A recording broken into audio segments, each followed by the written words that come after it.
Assalamualaikum warahmatullahi wabarakatuh.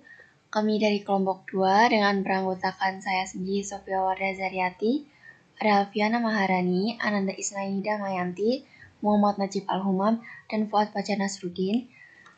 Kami akan membahas materi tentang surat Makkiyah Madaniyah dan Fawati Aswar.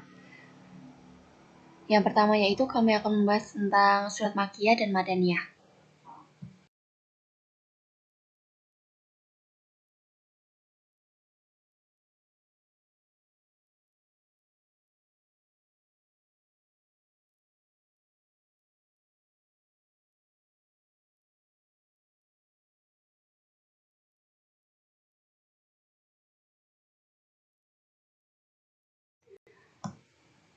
Bab-bab yang akan kami bahas yang pertama yaitu pengertian, yang kedua ciri-ciri, yang ketiga daftar surat, yang keempat perbedaan, dan yang terakhir yaitu urgensi.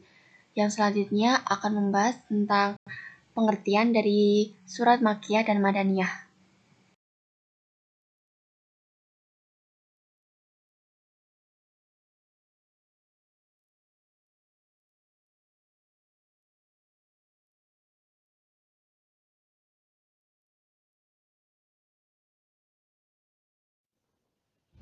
Secara bahasa Makkiyah diartikan Mekkah atau kota Mekkah, dan Madaniyah diartikan Madinah atau kota Madinah. Dan pengertian surat Makkiyah secara istilah yaitu surat yang diturunkan di kota Mekkah, dan surat Madaniyah yaitu surat yang diturunkan di kota Madinah. Dalam kitab Fi'ulumul Qur'an karangan Syaikh Mana Al-Katekan, dijelaskan bahwa penamaan Makkiyah dan Madaniyah didasarkan oleh sebagian besar makna yang terkandung dalam ayat-ayat tersebut. Beberapa ulama mendefinisikan Al-Madani adalah ayat atau surat yang diturunkan setelah hijrah, baik yang turun di Mekah atau di Madinah, turun pada tahun Futuh Makkah atau tahun terjadinya Haji Wada.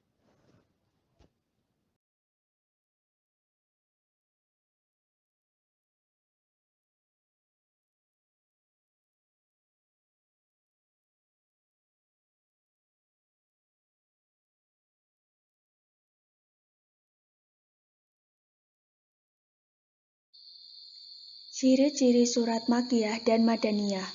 Makkiyah didominasi oleh ayat-ayat pendek, didominasi pembahasan mengenai masalah akidah, mengandung ayat sajdah. Setiap surah di dalamnya dinyatakan lafal qalla adalah surah Makkiyah. Lafal itu dinyatakan sebanyak 33 kali dalam 15 surah. Setiap surah yang didahului dengan ya ayuhan nas, wahai manusia, atau ya bani Adam, wahai anak Adam. Setiap surah yang diawali dengan Fawati Aswar adalah surah Makkiyah.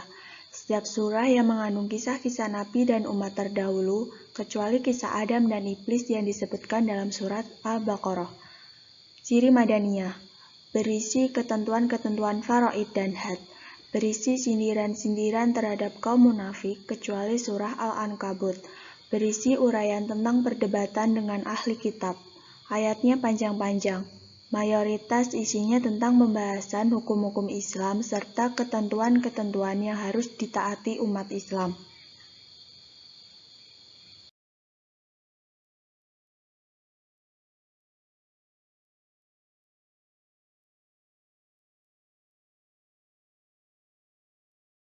Selanjutnya, di sini saya akan menyebutkan beberapa surat yang diturunkan di Mekah atau biasa disebut dengan surat Makkiyah, yaitu surat Al-A'raf, surat Maryam, surat Al-An'am, surat Yunus, surat Yusuf, surat Toha, surat Yasin, surat Al-Luqman, surat An-Najm, surat Al-Kautsar, surat Al-Kafirun, surat Al-Adiyat, surat Al-Qari'ah, surat At-Takasur, surat Al-Asr, surat Al-Humazah, surat Al-Fil, surat Al-Quraish, surat Al-Ma'un, dan beberapa surat lainnya.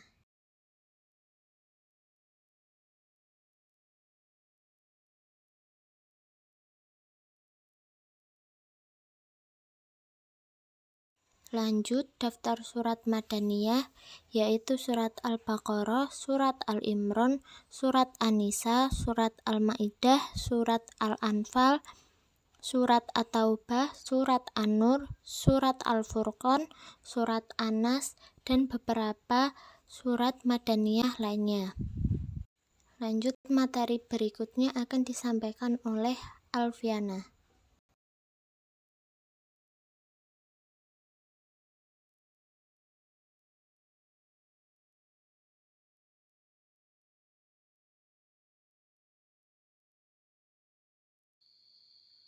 Perbedaan Makkiyah dan Madaniyah.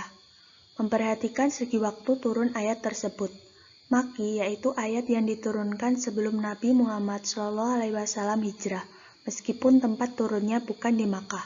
Sedangkan Madani yaitu ayat yang turun setelah Nabi hijrah, sekalipun turunnya bukan di Madinah. Memperhatikan lokasi turun ayat. Makkiyah adalah ayat yang diturunkan di Makkah dan wilayah sekitarnya seperti Hudaybiyah, Mina, dan Arafah. Madaniyah adalah ayat yang diturunkan di Madinah dan wilayah sekitarnya seperti Sil, Kuba, dan Uhud. Memperhatikan objek turunnya ayat. Ayat yang turun di Makkah umumnya dimulai dengan lafaz ya ayuhan nas, wahai manusia. Sedangkan ayat yang turun di Madinah umumnya dimulai dengan lafaz ya ayyuhalladzina amanu, wahai orang-orang yang beriman.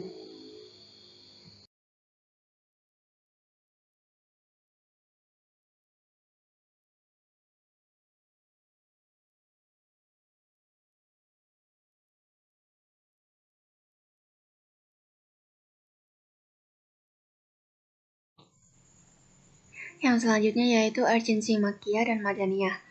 Berdasarkan paparan di atas mengenai sejarah munculnya ilmu Makkiyah dan Madaniyah, jelas bahwa ilmu ini memiliki urgensi yang sangat tinggi dalam studi Al-Quran. Adapun urgensi ilmu Makkiyah Madaniyah dalam kajian tafsir adalah yang pertama yaitu menyelesaikan problem ayat-ayat Al-Quran yang tampak bertentangan. Dalam sejarah fakta sejarah Al-Quran turun secara bertahap mulai dari periode Makkiyah sampai periode Madaniyah.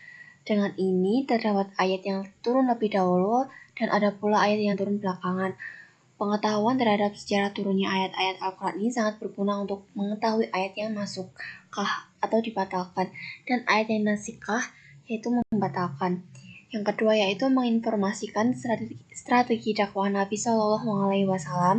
Pengetahuan terhadap sejarah turunnya ayat yang juga sangat berguna untuk memahami strategi Nabi dalam melakukan dakwah Islam. Misalnya strategi dakwah Nabi tentang pentahapan hukum hamar dari semula membiarkan kemudian mewarning hingga akhirnya mengharamkan. Yang ketiga yaitu memberi gambaran tentang keindahan bahasa Al-Quran.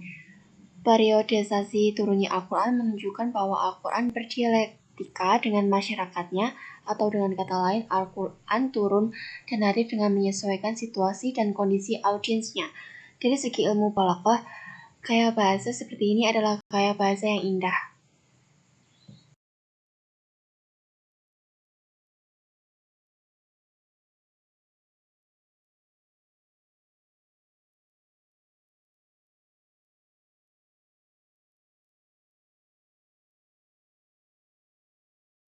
Ya, selanjutnya Fawatih Aswar.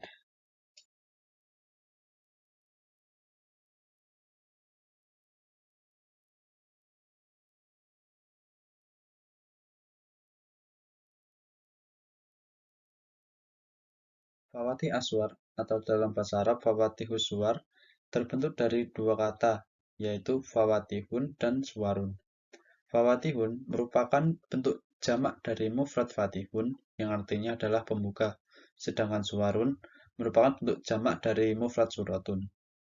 Dari arti dua kata pembentuk tersebut dapat ditarik kesimpulan bahwa Fawatih Aswar merupakan ilmu Al-Quran yang membicarakan kalimat-kalimat pembuka suatu surat. Ilmu ini cenderung mempelajari arti dan tafsir kalimat-kalimat tersebut.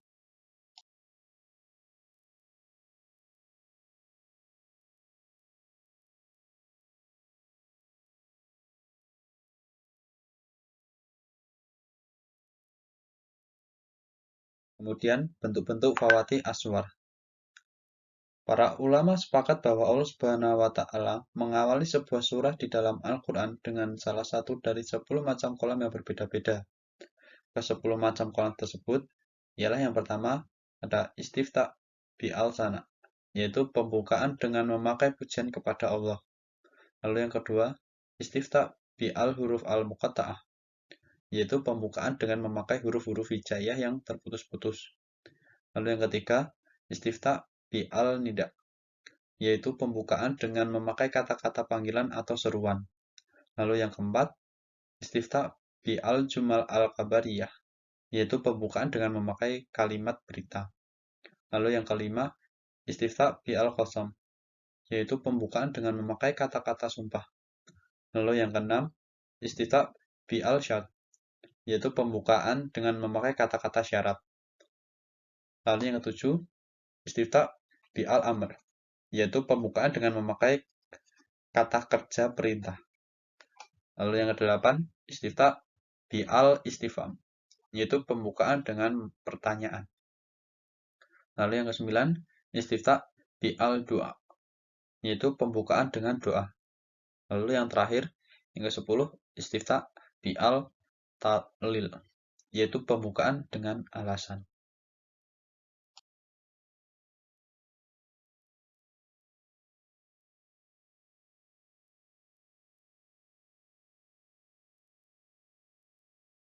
Ya, sekian presentasi dari kelompok kami. Apabila ada salah kata, mohon dimaafkan. Wabillahi taufik wal hidayah. Wassalamualaikum warahmatullahi wabarakatuh. Sekian materi surat Makkiyah, Madaniyah, dan Fawatih As-Suwar yang disampaikan oleh kelompok kami. Kami mohon maaf jika terdapat kekurangan dan kesalahan dari kelompok kami. Wassalamualaikum warahmatullahi wabarakatuh.